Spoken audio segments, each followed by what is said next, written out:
Excited to be able to have the opportunity to facilitate a training for the Institute of Diversity Certification. I hold my certification very dear to me. So this means a lot. We are going to talk about multi-generational teams, as Amber mentioned. But before we get started, I want you all to take some time and drop your LinkedIn into the chat because I want to see who we're networking with. And if you don't mind, also drop your state.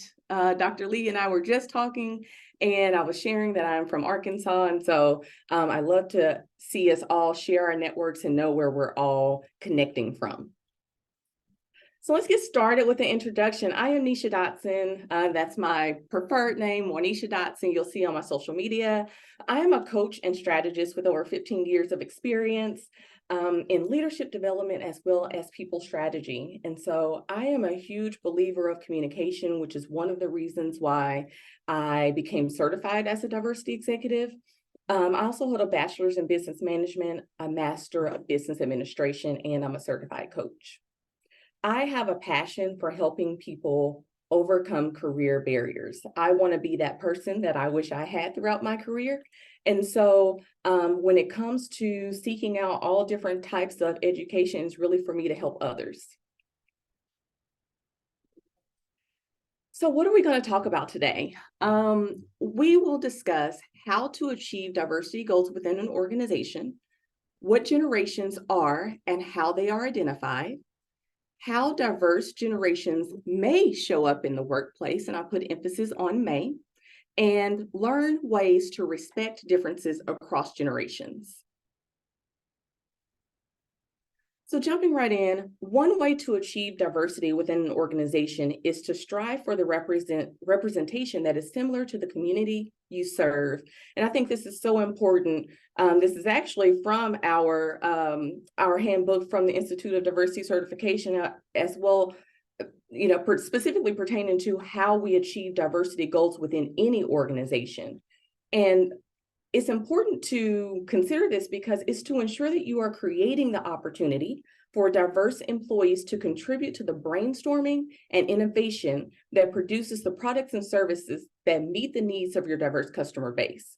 So simply put, when we are intentional about making sure that we have diverse representation in an organization, and keeping in mind that's considering all elements of diversity, that gives the organization a pipeline. It gives you direct access to the perceptions of the diversity. So I think that's important about the intentionality, making sure that you're aware of the makeup of your organization and where you have opportunities to diversify. So how do we achieve that? I'm going to give you an example. And again, this is a very high level example, but let's just say an organization services our nation, right? If we look at the makeup of our nation in 2023, if you look over to the right of this, at this graph, you'll see the makeup of the United States. And with that, we'll see that our current makeup is around about 5% of our seniors are traditionalists, and I'm going to go oldest to youngest, 21% of baby boomers, 19% of Generation X, 22%. Alrighty, so when we look at the makeup of our nation, if we were to explore creating an organization with diversity that mirrors that of our nation, it will look similar to the graph on the right. Okay, so I'm going to start from our older generations down to our younger generations, but our current makeup of the United States is around 5% of seniors and traditionalists, 21% of baby boomers, 19% of Generation X, and about 22% of millennials and 20% of Generation Z. Something to point out about our Generation Z, they're still in the age where not all of Generation Z is in the workforce, and we still have more to migrate in. So about 58% of Generation Z is currently actively in the workforce. So we were looking at the current makeup, and our goal from an organizational perspective is to make sure that we have representation from different generations. Our goal would be to be similar to this, which would give us some perspectives or some access to various perspectives about the norms or the needs of these individuals or these generations.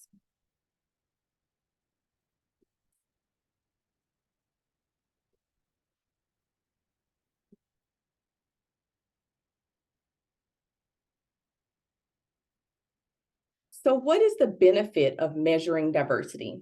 Diverse organizations have proven to generate more ideas, processes, and innovation. I know we say this a lot, that's one of our selling points to talk about why we should even approach diversity or measuring diversity, but we're starting to see more statistics that are providing more support for that. We're starting to measure diversity and as it pertains to the success of various businesses. But what we see now is that corporations identified as more diverse and inclusive are 35% more likely to outperform their competitor. We're also seeing that diverse companies are 70% more likely to capture new markets. And I think that's a connection to the point that I made earlier about the organizations that are intentionally diversifying their employee base. They have access to those diverse perspectives, which gives them access to reach diverse customers. And then diverse teams are 87% better at making decisions. And I think, from that perspective, you're avoiding some of that groupthink because there's an automatic assumption, right, that with diverse teams that you're going to expect to have differences of opinion and expect to learn ways to navigate those differences of opinion. So let's talk about inclusive support.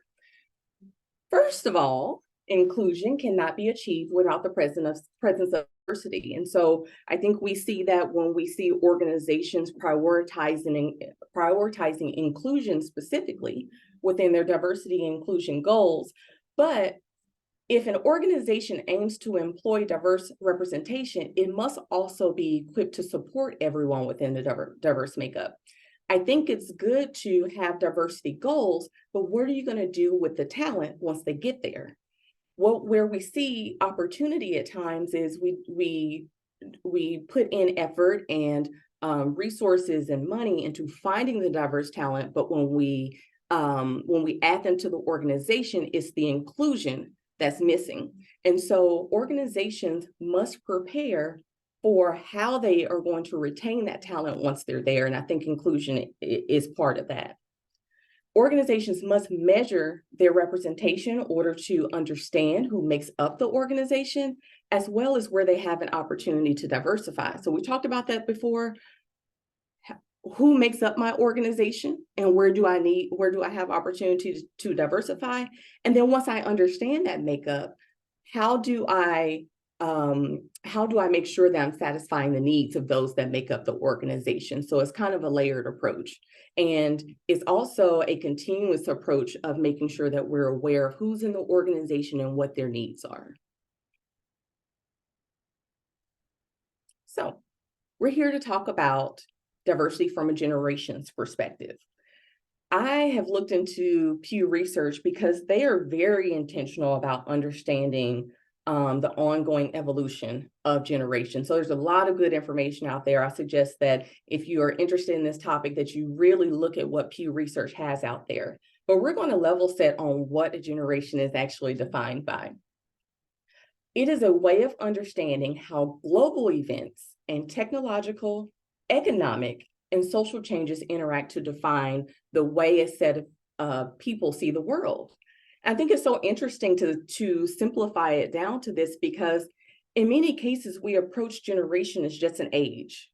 Oftentimes we know what generation we fall in, we may know what generation our friends or family members fall in, but what does that actually mean? And we're going to dig into the pieces around the global events, as well as technology and economic and social changes and how that drives how we see the world. A generation typically shares values and viewpoints of the world, and as a new generation comes along, those values and viewpoints change.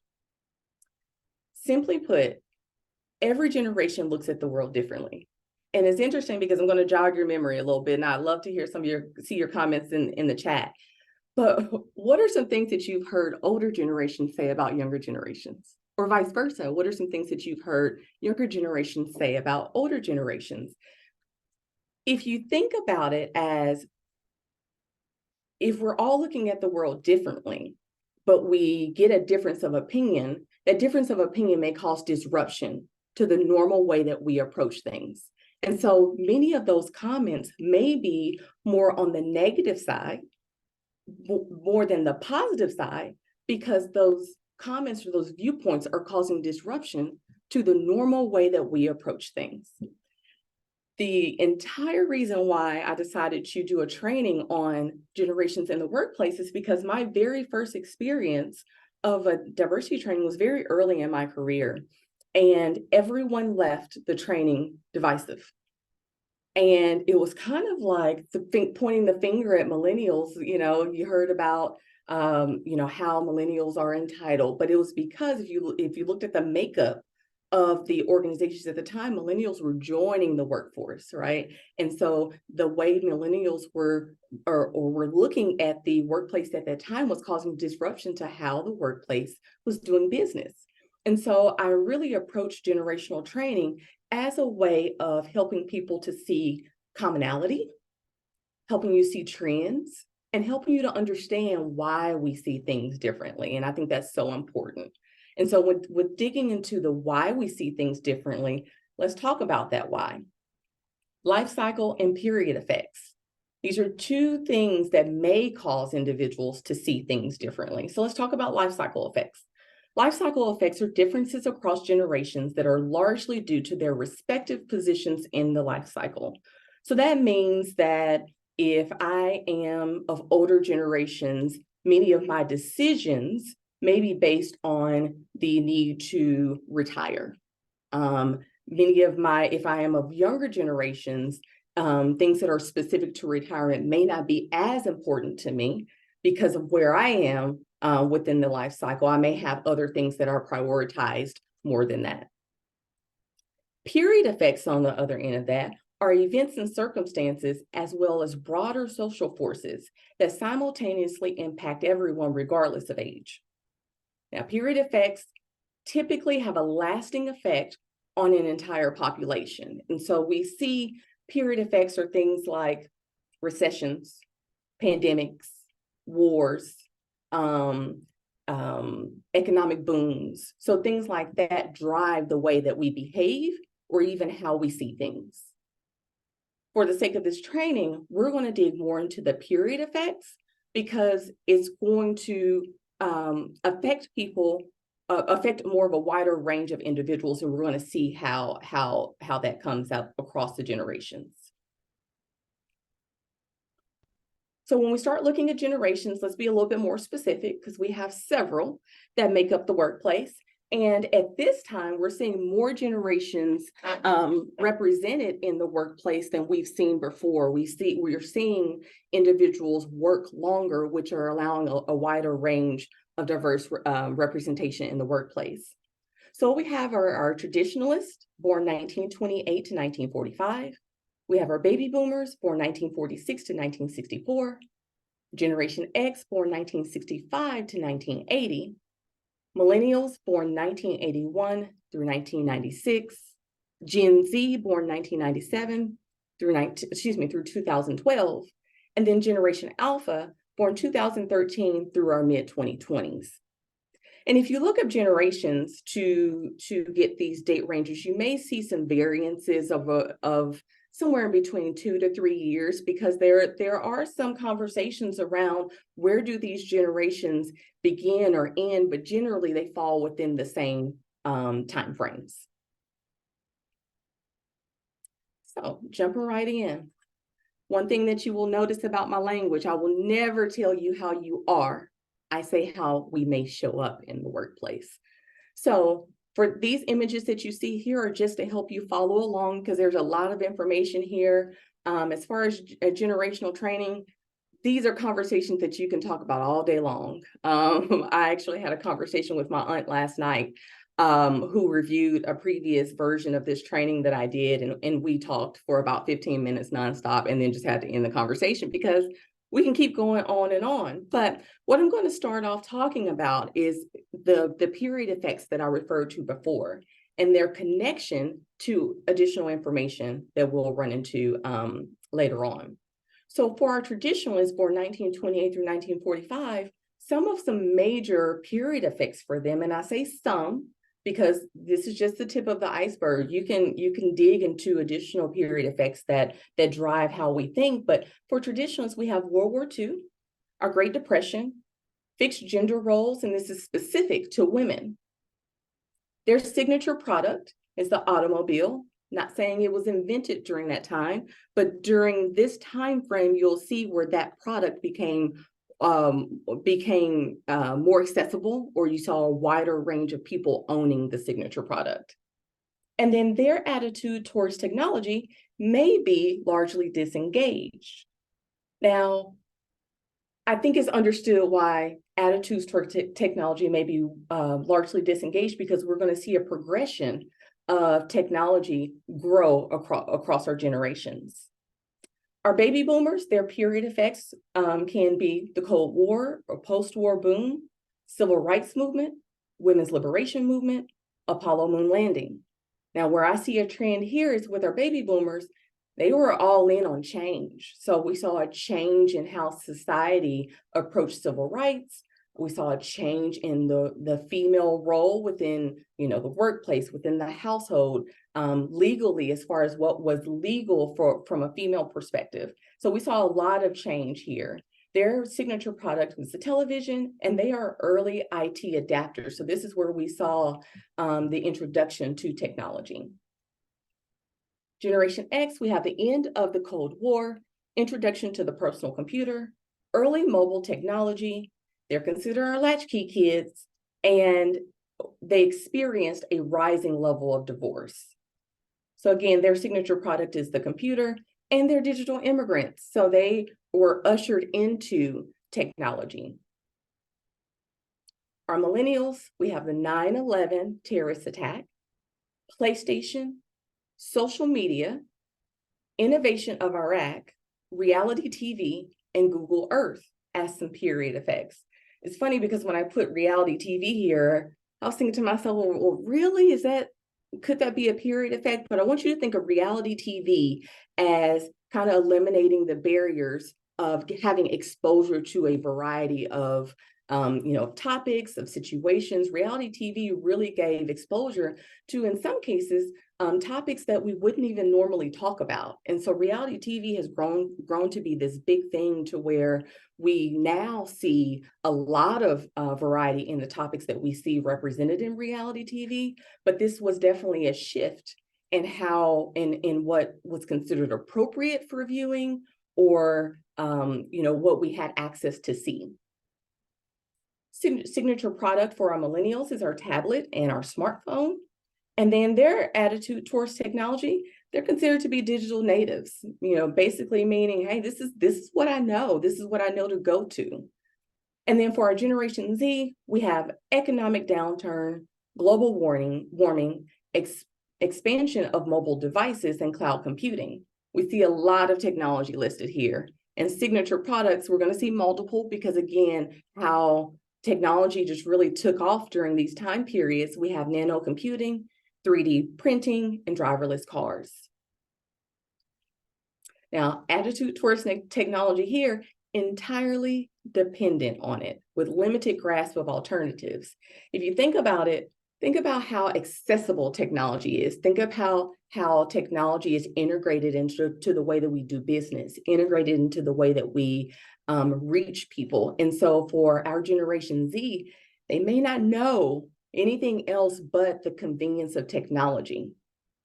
So it would be interesting to hear some dialogue between a Generation Zer and a traditionalist, because of those vastly different experiences.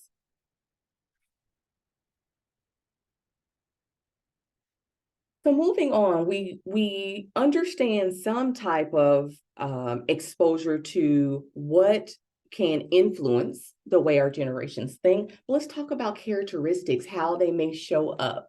So our traditionalists, based on their name, we would assume that they would have traditional values, and prefer to adhere to rules, so they look for structure. In the workplace, they may tend to be linear, meaning to follow rules, somewhat or highly structured in the way that they approach the things that they do on a daily basis, viewing change only necessary when something is broken.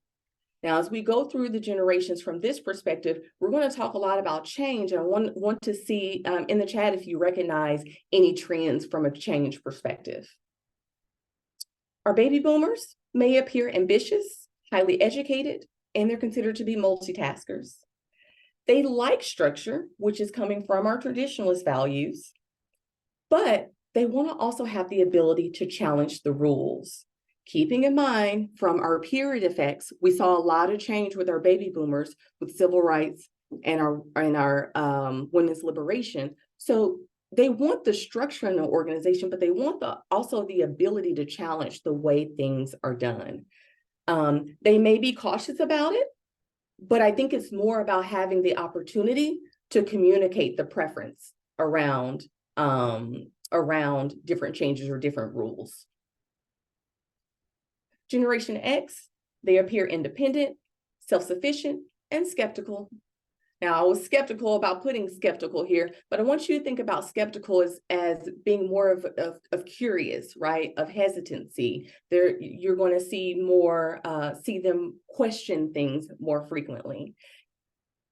With work styles, they tend to be flexible, want to change the rules, and view change as an opportunity. So we see maybe the ability to jump on board with change to increase as we progress through our generations. With millennials, they appear confident, sociable, and optimistic. They appear open-minded and unafraid of change. So they have more fluid work styles and expect to create the rules, consider change to mean improvement. So for them, it's kind of like if change isn't happening, that's a problem. But also, I kind of want to help you create these rules as we go. I want some say-so within the workplace. In Generation Z, they're entrepreneurial. They are environmentally and socially conscious, and they're vocal. So they are agile in the workplace, and they may seek balanced rules. So that's interesting where they want the ability to approach things freely, but they also look for some structure within the workplace. And then they see change as simply a reality. It is what it is, but when we don't see change, that could be a problem for millennials and Generation Z.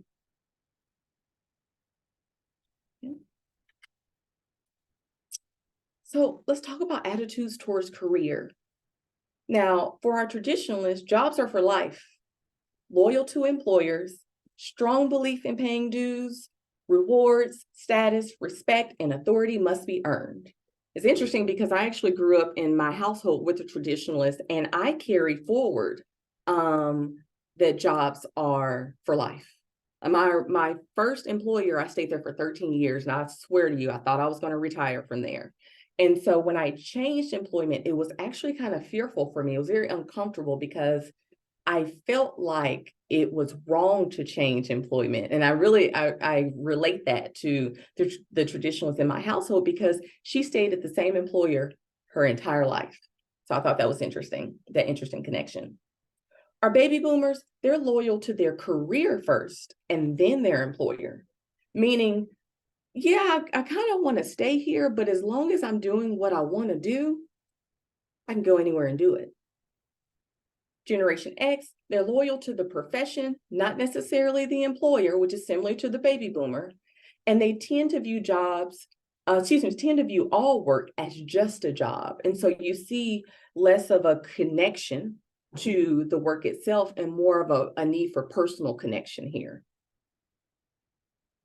Our millennials, they're digital entrepreneurs, meaning that they can use technology for employment or to make money.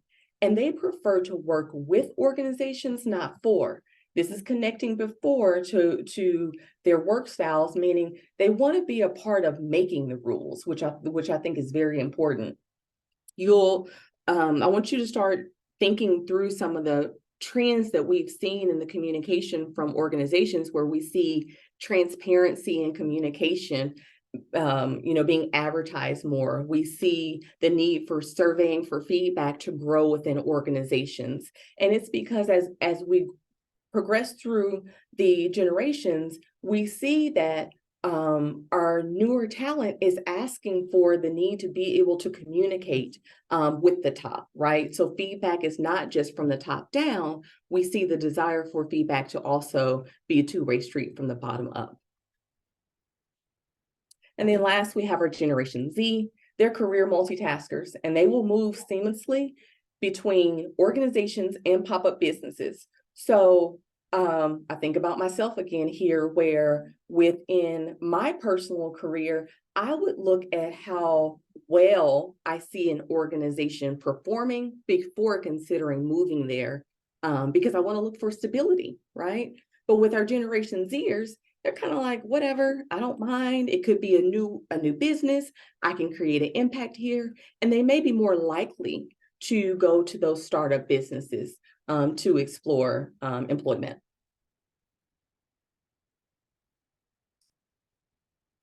So what is the benefit of leveraging this information? I know I just gave you a lot of information. We went from our period effects and how that drives how we think to also how we show up in the workplace. Attitudes towards career can give insights into the way we retain and motivate employees.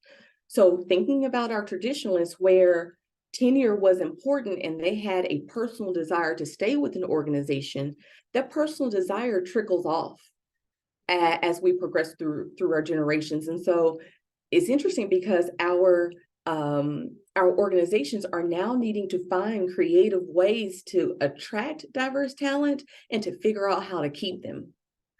Now, by understanding differences in generational values, leaders can minimize generational collisions. Business leaders must aim to create an environment that meets the needs of diverse generations that make up the current workforce. I think this is a huge opportunity from a diversity perspective where it's like, hey, we're going to get all of the diverse talent that we can, but we're not prepared to create an environment for the diverse talent. We're not prepared to create an environment for the makeup. And so again, that's going back to the point of constantly understanding who's making up your work environment and making sure that within the business processes, your benefits, your leadership styles, that you are approaching the business in a way that attracts various elements of diversity and specifically generations.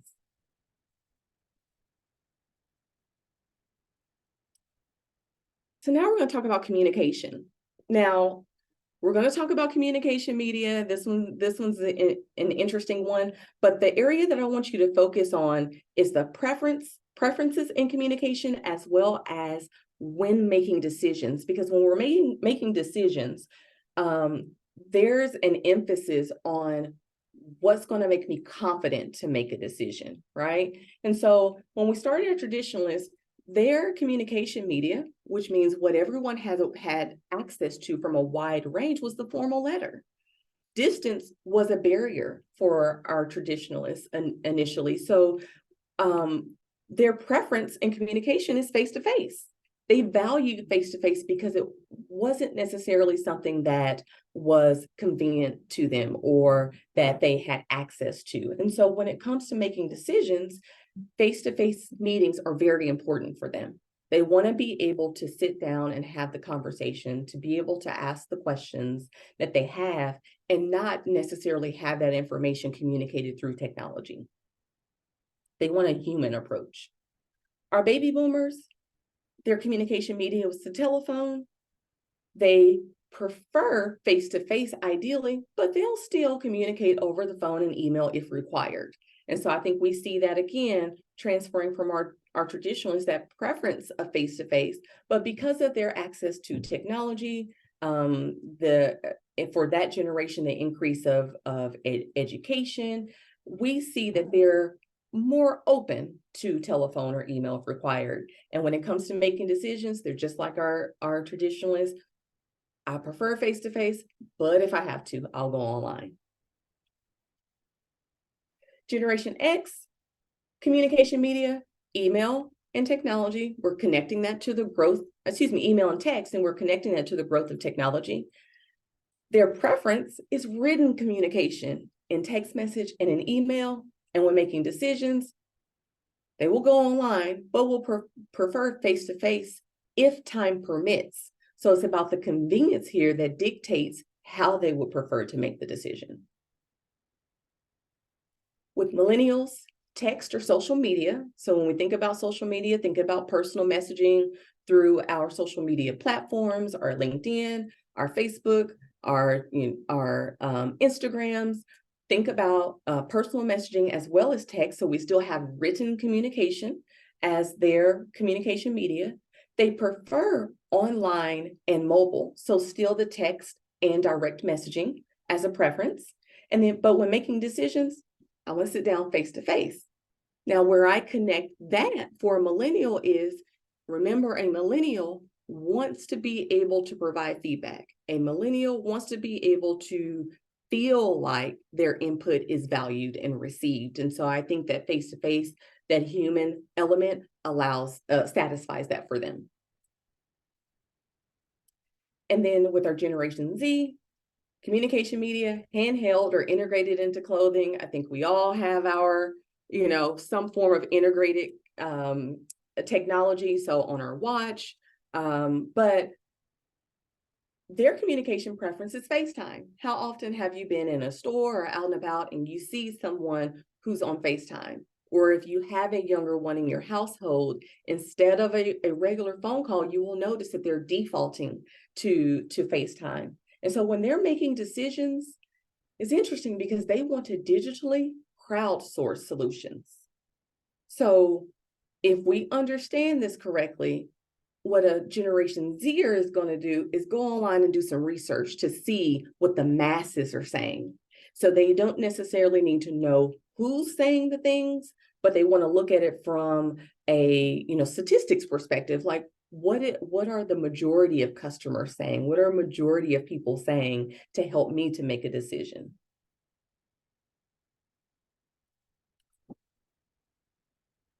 So how do we work with these people? How do we teamwork?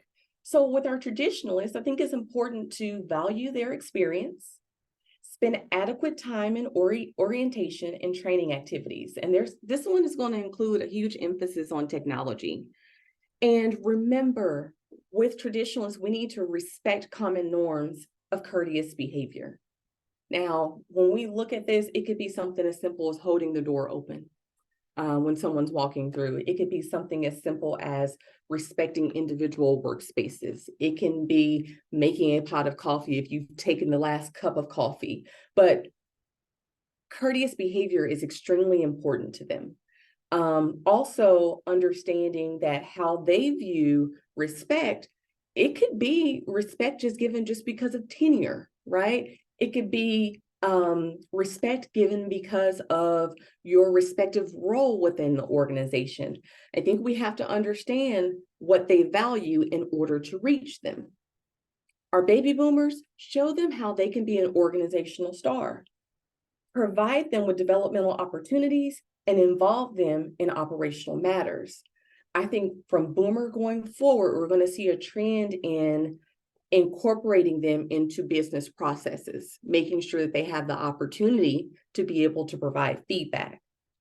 Specifically with baby boomers, you got to be able to say, I see you.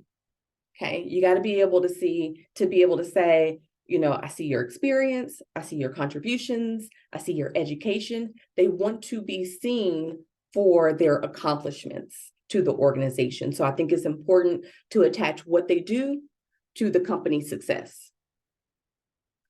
Our Generation X, partner them with mentors that they respect. So there's a personal element here of getting to know them and understanding what they respect. Do not expect them to give their life to a job. Work-life balance is going to be super important to them. And I know we've seen over time where work-life balance has been a recruitment tool. I think the pandemic forced us into really seeing how flexible we could be within the workspace. But for Generation Xer, you're going to need to stress work-life balance with them and refrain from giving them too much extended hands-on. They're individual contributors in some senses. They like to do things on their own. Now, making connections from Generation X to our millennials, our Generation X, they don't want all of the hands-on. And with millennials, they want a coach rather than a supervisor. They want you to cheer them on, but they don't need for you to micromanage what they're doing or to provide them very detailed feedback as they go. Provide them with the structure and be generous with training and orientation activities. This means be structured in the way that you set them up for success, but then let them go. Let them do their thing. With our Generation Z, we still see the independence and the need for less positive reinforcement. So where our millennials are like, hey, tell me I'm doing a great job as I go, our Generation X is like, hey, I'm working. I'm achieving all the things. They have no problem with doing things their way, and they prioritize obtaining outcomes that they consider to be more equitable, sustainable, and beneficial. Where we may have a little bit of opportunity here with Generation Z is aligning on priorities, because where they are prioritizing outcomes that they are identifying as equitable, sustainable, and beneficial, we need to make sure that those things are aligned with how the organization or how the team is doing business. But I do think it's important to also recognize that their perspective, that we can tap into that perspective for the success of a team or an organization.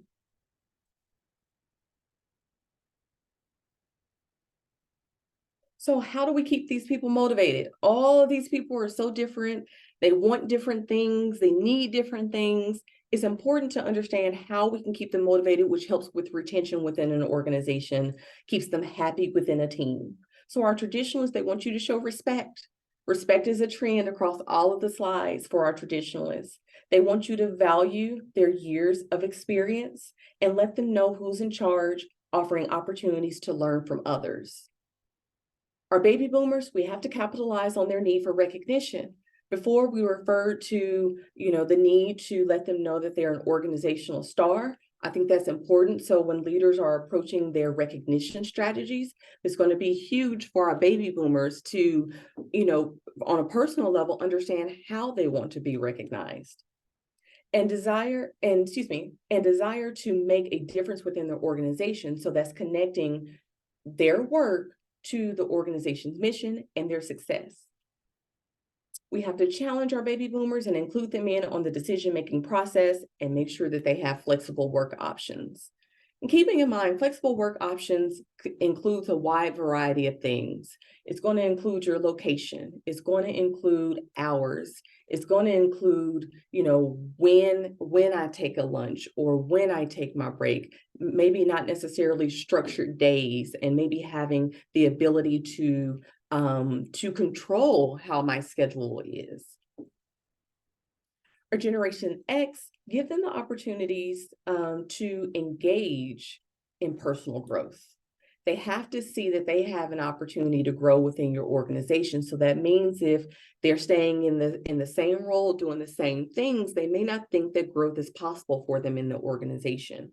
So making sure that they understand what types of benefits that you have to help them learn, helping them to understand how they can influence others is going to be very important for Generation X, and ensure they have work-life balance. We talked about that earlier. Consider recognizing them in more intimate settings.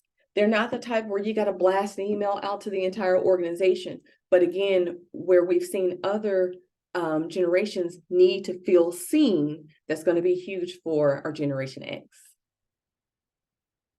Our millennials, evaluate their performance based on the outcomes they produce and offer continuous feedback. So this connects to the need for a coach rather than a supervisor. A millennial doesn't need for you to say, I know you've hit this milestone, right? They want you to recognize how successful they are in achieving the overall goal.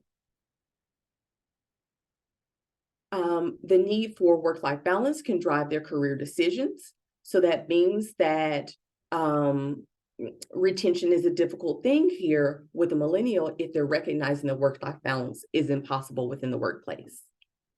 And then they thrive off respectful, encouraging language. And we saw respect with our traditionalists, but we're seeing that pop up again with their interactions. So keeping in mind, millennials are also the ones who want to feel like their feedback is valued.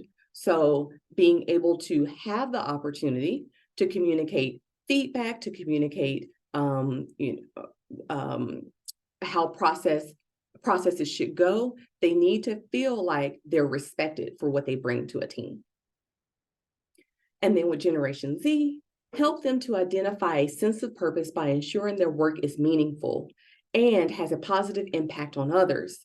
Connect work to the organization's missions and goals.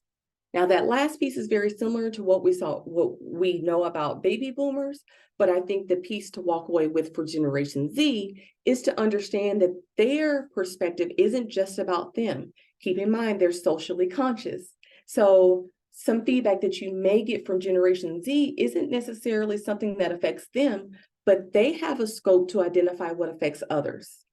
I would connect that to some of the activity that we've seen over time with recent protests, where generationally we saw a lot of Generation Zers out there, right? And and diverse makeup of Generation Z, to where they were fighting for things that didn't necessarily pertain to them. Right? It's because they recognize what's wrong is wrong, what's right is right, in my opinion, and I'm going to voice that. And so I want to stress that for Generation Z, the feedback that you may get from them is going to be very socially conscious to recognize what's going on in the organization holistically and outside of the organization, and how the organization interacts with the environment around them.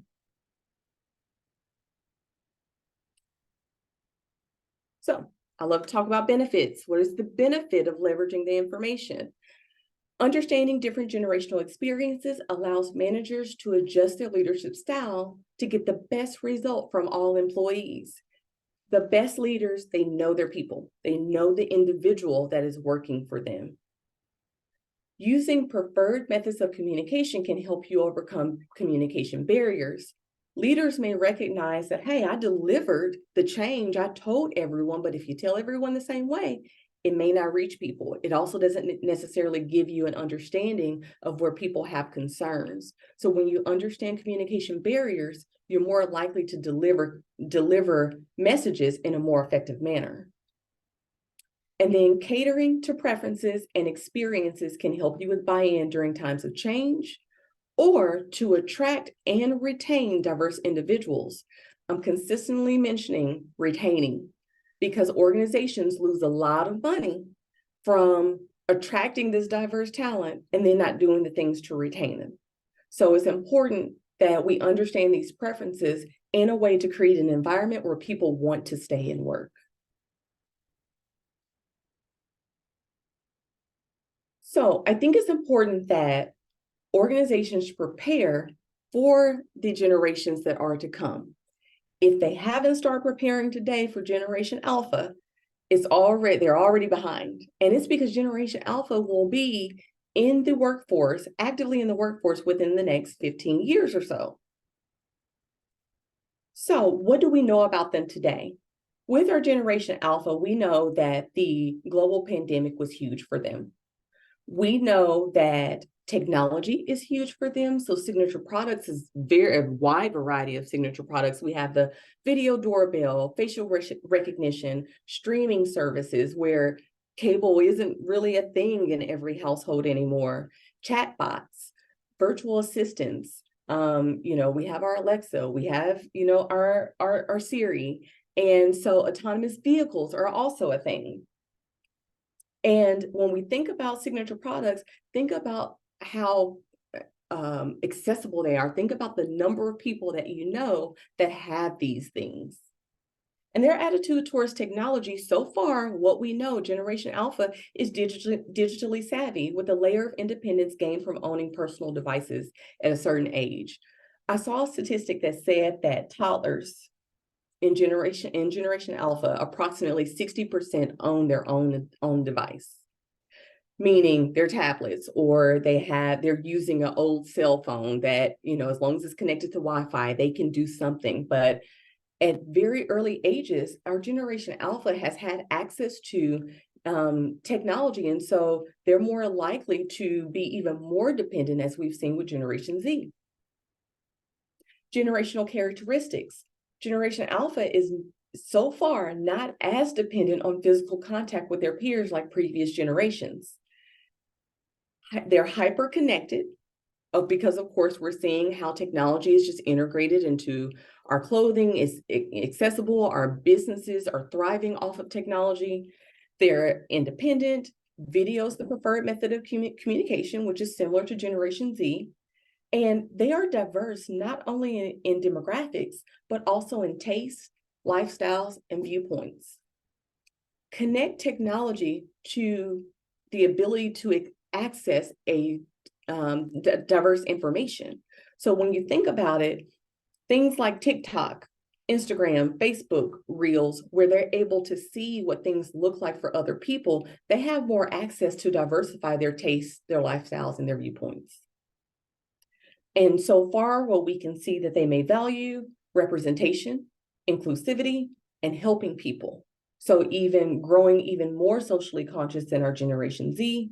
They value sustainability, climate change, and environment. I think politically, we're seeing that growth in forcing the conversation around things around climate change and the environment, and prioritizing family. So where we see millennials in Generation Z making decisions or employer decisions based on work-life balance, you can also expect this with Generation Alpha, to where if they see their employment conflicting with family, that may be a problem for them. Enhanced globalization is a value for them. Many of them have already experienced life in many different locations, which is so interesting. And I think we saw kind of that shift within the pandemic. So we're connecting a lot of things to the global pandemic. I would also say, or I think we could also argue, that the current wars and conflicts that are happening today could also become period effects for this generation. So what could be some possible motivators? Again, if organizations are not already preparing for this talent, they're already behind. So I think it's important for organizations to understand the trend that we're seeing around certain things, so that they can grow within the benefits and altering their environments to meet the needs of a wider variety of generations. So flexibility and work-life balance are important to them. Adequate technology. So where we see generations being totally dependent on technology, we know our most successful organizations are including technology, and they're highly innovative.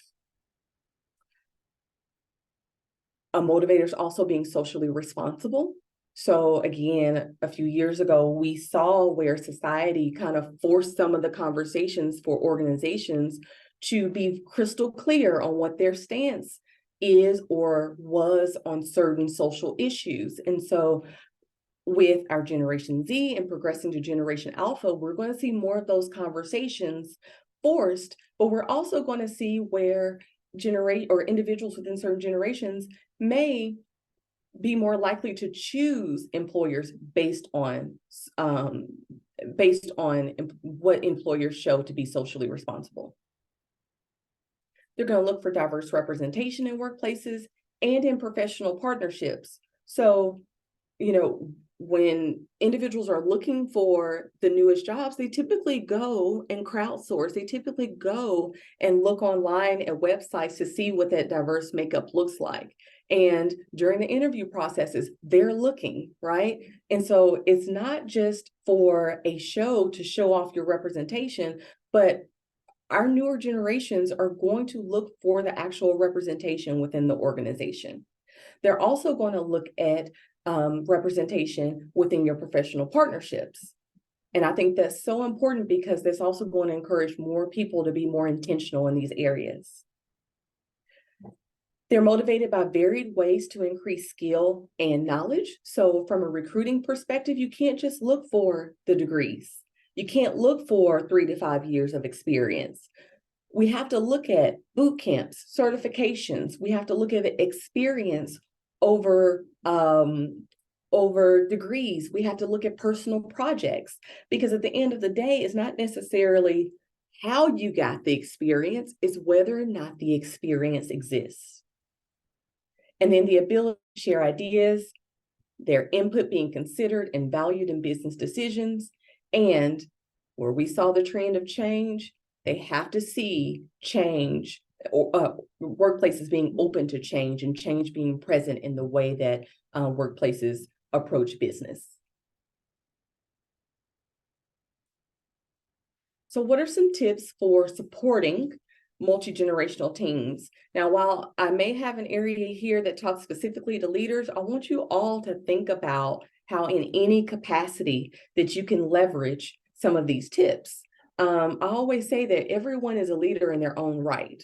Whether you're in a one-on-one conversation, you can take a leadership role. You're within a group conversation. People are looking for various opinions and the support. They're looking for the input that various people have to offer. So don't feel like you have to be in an official leadership role to use these tips. I think they're for anyone. So for leaders, specifically, get to know each individual that is working for you, okay?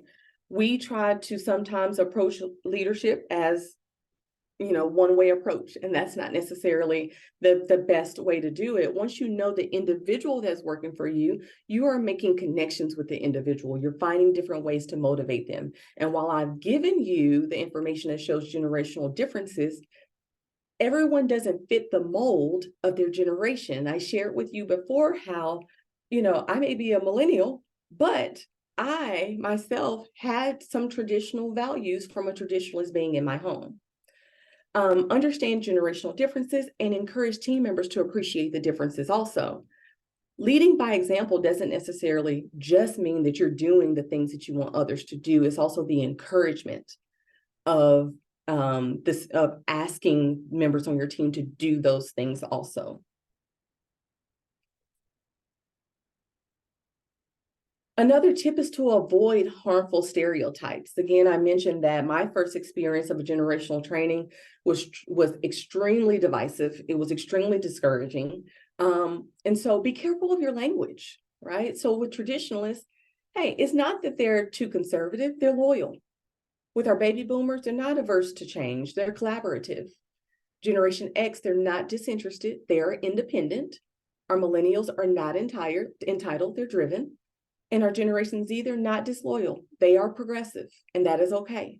So I think we have to be careful about our language. We have to be careful about lumping people in to certain boxes, but understanding how they are and using that to the benefit of the individual and as the team, and for the team.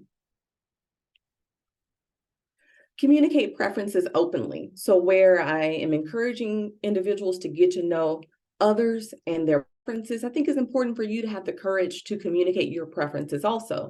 So talk openly about your preferences.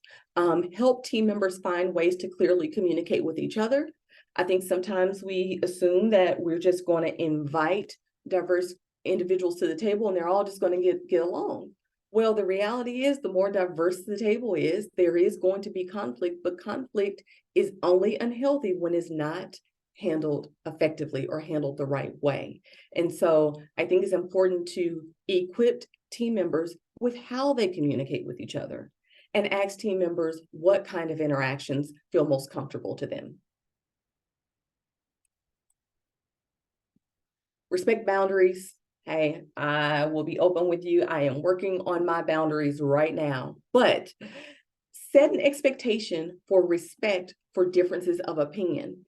Differences of opinion are good. They're often, though, positioned as something negative when people are not receiving it, right? But it's the way we communicate it and it's the way that we receive it that make differences of opinion a positive thing. Provide ongoing opportunities and safe spaces to have discussions. So safe spaces are not just one-on-one. Safe spaces should also be in group settings and setting the ground rules for the safe space. And then facilitate discussions and invite new ideas on ways the team will approach work. If your team is approaching things the same way, day in and day out, you're stagnating the progress of your team. You're creating a team that is not looking at new ways of achieving success, and that's a problem. That's where innovation is not happening. And avoid playing favorites. It's easy for us to prefer to work with individuals. I think with playing favorites, we naturally gravitate to certain individuals or certain ways that people do business, but create a culture in which diverse individuals can be vulnerable enough and learn from each other. Create an inclusive decision-making process and be courteous about each team member's strengths. I think the more that we are highlighting differences of opinion into our organizations, the less likely we'll see favorites played here.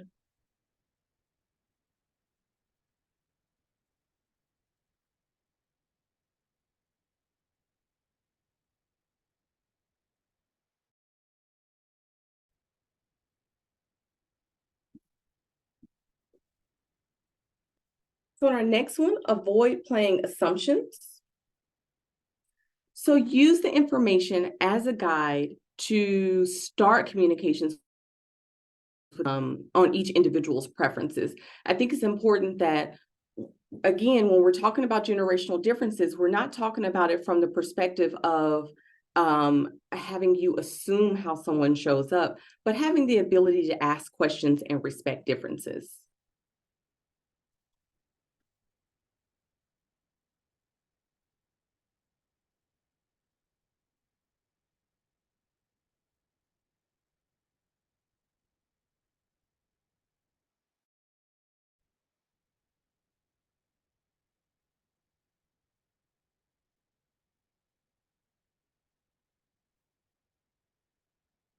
Assumptions.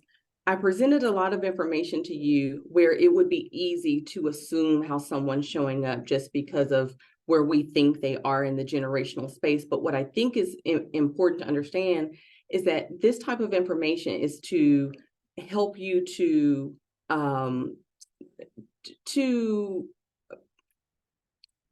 help you to have some framework of understanding why someone may think this way, and to create some genuine respect for their perspectives, because all of these generations present in the workplace right now are needed. And the more that we understand them, the more that we can effectively approach teamwork, as well as how we do business. So I mentioned my last point of being respect of differences, because that's where it boils down to having a foundational understanding of the information related to the differences, but also being open to get to knowing the individual and their personal preferences.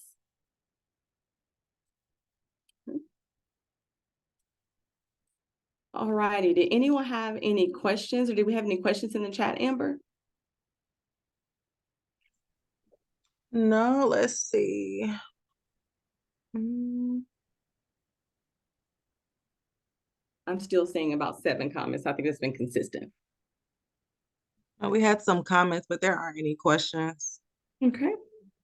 All righty. So I hope you all enjoyed the presentation. I just want to let you know I do share